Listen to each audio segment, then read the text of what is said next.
आता आमचा साधारण कल असा असतो, काही लोकांनी PhD व्हावं, काही लोकांनी वेगवेगळ्या करिअर निवडावं, काही लोकांना आता ह्याच्यामध्ये कौशल विकास कार्यक्रमामध्ये देखील वेगवेगळ्या प्रकारच्या अनेक नोकऱ्या त्या ठिकाणी मिळू शकतात.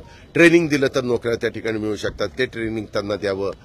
मध्ये आम्हाला एक माहिती अशी मिळाली, जर्मनीमध्ये जर्मन भाषा जर येत असेल तर प्लंबर, फिटर वगैरे अशा प्रकारच्या कोर्स केलेल्यांना जर्मन भाषा मात्र आली पाहिजे. जवळपास 4 लाख मुलींची तिथं गरज आहे. तर त्याही संदर्भात आम्ही काही ठिकाणी जर्मन भाषेला म्हणजे जर्मन भाषा मुलांनी शिकावी म्हणून प्रोत्साहन देण्याचा प्रयत्न करतो. ज्या मुलांना परदेशामध्ये जाऊन तिथं नोकरी मिळवावी असं वाटत असेल, मुलींना वाटत असेल, तर त्यांनी तो पण त्याही संधीचा फायदा करून घ्यावा अशी साधारण आमची भूमिका आहे आणि त्या पद्धतीनं आम्ही त्यांना सांगतो. सरकारी कर्मचाऱ्यांच्या प्रश्नावर आज अहवाल पटलावर मांडला जाईल का? कुठला पटलावर मांडल्याशिवाय हा संप मागे घेणार नाही. कुठला? अरे बाबा, तो अहवाल लगेच पटलावर, तो अहवाल आम्ही सरकार म्हणून आम्ही बघितला पाहिजे ना. त्याच्या संदर्भामध्ये आपण तो बघून त्याच्यानंतर आता कर्मचाऱ्यांनी त्यांची मागणी काय करावी हा त्यांचा अधिकार आहे. पण नेहमीच राज्यकर्ते आणि कर्मचारी संघटना यांचे अतिशय चांगले संबंध राहिले. एक अपवाद मला आठवतोय, त्यावेळेस मी राजकारणात नव्हतो, परंतु वसंतदादा पाटील मुख्यमंत्री असताना 52, 53, 54 काहीतरी दिवस त्यावेळेसचा एक संप झालेला होता. तेवढाच अपवाद हा साधारण पाहायला मिळतो. मात्र नंतरच्या वेळेस थोडंसं पुढं मागं झालं, परंतु वेळोवेळी मार्ग निघाले आणि त्याच्यामध्ये त्याच्यामध्ये शेवटी त्यांना चर्चा करावी लागेल, आम्हाला चर्चा करावी लागेल आणि त्याच्यातनं मार्ग त्या ठिकाणी काढावा लागेल. काल खरं तर एवढं व्यवस्थितपणे मुख्यमंत्री महोदयांनी सांगितलेलं होतं.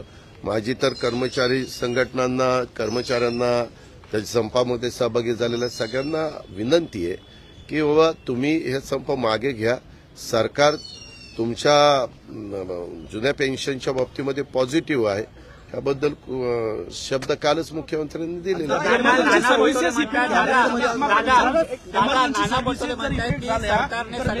आज लगेच तुम्ही काहीतरी नवीन टॅगलाईन चालू नका किंवा ब्रेकिंग न्यूज चालू नका. आम्ही त्याच्यामध्ये व्यवस्थितपणे चर्चा करून मार्ग काढायचा प्रयत्न करू. नाना पटोले म्हणतात सरकारने सगळ्यांनाच वाऱ्यावर सोडलंय. तेव्हा का एक नाना, काका, बाबा, हे कोण का अण्णा, बापू, कोण काय बोलतात त्याचं काय मला विचारतात. त्यांना जे वाटतं ते विरोधी पक्षाचे आहेत, ते काँग्रेस पक्षाचे अध्यक्ष आहेत. त्यांना तसं बोलल्याशिवाय त्यांना गत्यंतर नाही. ते कसं म्हणतील सरकार फार चांगलं चाललेलं आहे बरं का, असं म्हणून त्यांना चालणार आहे का? त्यांना त्यांचं काम करायचं आहे, आम्हाला सरकार चालवायचं काम करायचं आहे, आम्हाला लोकांचे प्रश्न सोडवण्याचं काम करायचं आहे, असं आमचं चाललेलं आहे. आरोग्यमंत्र्यांवर ताशेरे ओढण्यात आले पुण्याच्या रुबी हॉस्पिटल संदर्भात आहे, ते किडनी रॅकेट संदर्भात. त्याच्याबद्दलची माहिती घेऊ. असा बॅनर लागला की हे बॅनर लागला, तुमचं काय मत आहे? लगेच मत नाही, त्याबद्दलची माहिती घेतली जाईल. कधी कधी त्या बॅनरमध्ये तथ्यहीन बॅनर लागतात, त्याचा काही नोंद पण घेण्याची गरज नसते. पण हा बॅनर नोंद घेण्याची गरज आहे का नाही ते तपासून बघितलं जाईल आणि त्याच्यामध्ये काही तथ्य असेल तर लक्ष घातलं जाईल, तथ्य नसेल तर सोडून दिलं जाईल. काल भुजबळांनी आरोप केला की राज्य मंत्रिमंडळ हे मराठा समाजाच्या संस्थांना पैसे जास्त देतं पण महाज्योतीला देत नाही. वित्त मंत्री आपल्याला तुम्हाला माहिती आहे, मी स्वतः स्पष्ट सांगतो, कालच्या पुरवणी मागण्यामध्ये सरकारने निर्णय घेतलेला होता की सारथी, बार्टी, महाज्योती ह्या सगळ्या घटकांना पैसे द्यायचे आणि त्या पद्धतीनं काल तरतूद केली, परवा तरतूद केली, मंजूर झालेली आहे. पैसे त्या ठिकाणी दिले जातील. राज्यकर्ते कुणीही असलं तरी असा भेदभाव करून त्या ठिकाणी चालत नाही. काही भुजबळांचा गैरसमज झालेला असेल तर त्यांच्याशी चर्चा करून तो दूर केला जाईल. त्यांच्या बोलण्यात तथ्य असेल तर दुरुस्त केलं जाईल. बरोबर आहे? त्याच्यात काही चुकलं?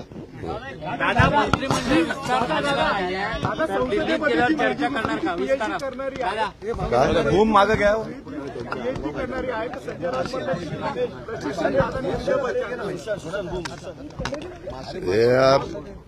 काही सोम्या गोब्यांनी काय विचारलं त्याचं उत्तर द्यायला अजित पवार बांधील नाहीये.